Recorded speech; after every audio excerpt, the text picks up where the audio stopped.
fishing. Can you say loaded potato? Holy moly. Welcome to the Nautical Ventures Weekly Fisherman Show. Hey-o. You're number 18 going on. Joe Hector, my man to the right, you had one spectacular time this time last weekend, my brother. Man, talk about the ups, the downs, the drama, the fish, everything. It was insane. Saw the photos. I mean, almost a massive record catch for you guys. Yeah. Close to 70. A bunch of different pounds of fish, right? Yeah, man.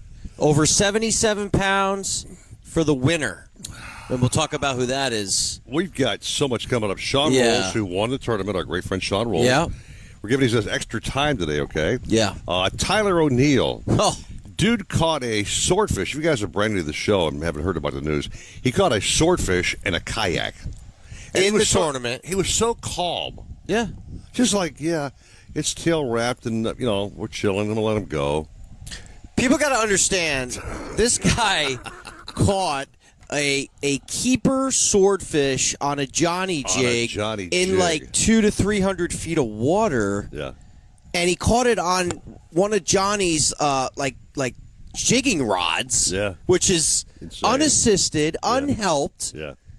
And, it's man, this tournament was one of the best weigh-ins we've ever had. Not to mention the fact that Maria Hector put up a nice live video of the yoga chicks doing their thing. Yes, and we had the yoga. I was tuned to that for quite a while. It was quite exciting. Yeah. I was locked in, man. That was Hey. Oh, there Hey, good morning, guys. What's up, There Tyler? you go, Tyler. So we're watching the video on screen here of your towards the end where you caught your swordfish. Talk about your experience. Just go for it, man. It's all you. Talk about it. Oh, my God, man. So, first off, I want to say thank you, Joe, because that was an awesome tournament. You always put on a great tournament. It's always lots of fun, you and your wife, Maria. Thank you. And Johnny Jig, I got to give a big shout-out to Johnny Jig, because without those two people, I don't think this would have happened. Everything just had to be so perfect. Yeah. In the exact right place. I could have done 5 foot to the left, 5 foot to the right. Who knows what would have happened. Crazy. And I just feel so blessed and lucky because it was definitely a fight of a lifetime. It was very intense. Yeah. And, I was just so shocked. First, I thought it was a sailfish on steroids, the way it was running and jumping. It was jumping. And I thought it was that. Yeah, it was. I got some nice videos of him jumping, and the sun was in my eyes, and all I saw was a giant black silhouette. And even in my head, I've only caught a handful of sailfish in the kayak, and even in my head, I'm like, wow, something's weird with the sailfish. Slightly, yeah.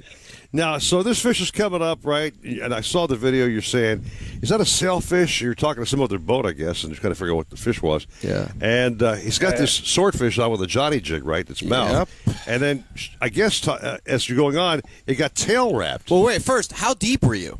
280 foot is when I got hooked up. Okay. I was going for We're at about 280 feet. Boom. He gets hooked up. Okay. This thing's jumping, and then, Eric? Yeah, it gets tail wrapped. Yes. Thank you. That's I got tail wrapped maybe halfway through the fight. And this is when I'm really like, what is going on? It feels like I'm fighting a shark. And wow. It's just 30 minutes of him just fighting down. I'd bring him up a little bit, and then he would just run down. And it was back and forth with me and him.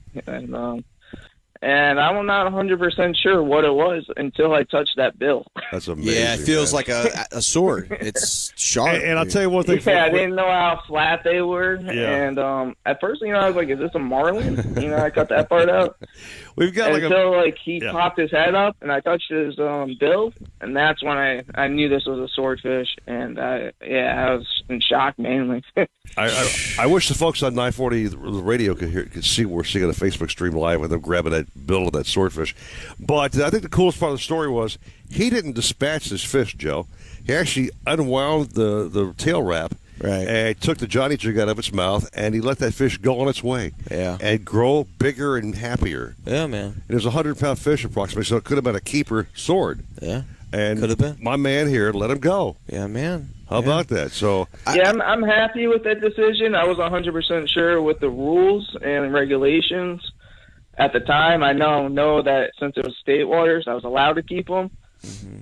And the only reason why I was considering keeping him was because I wasn't sure if he was going to make it being tail wrapped. Right. But he did kick off, so I am happy with the decision of letting him go. Would that fish have won any kind of a prize, Joe? I mean, we would have given him something.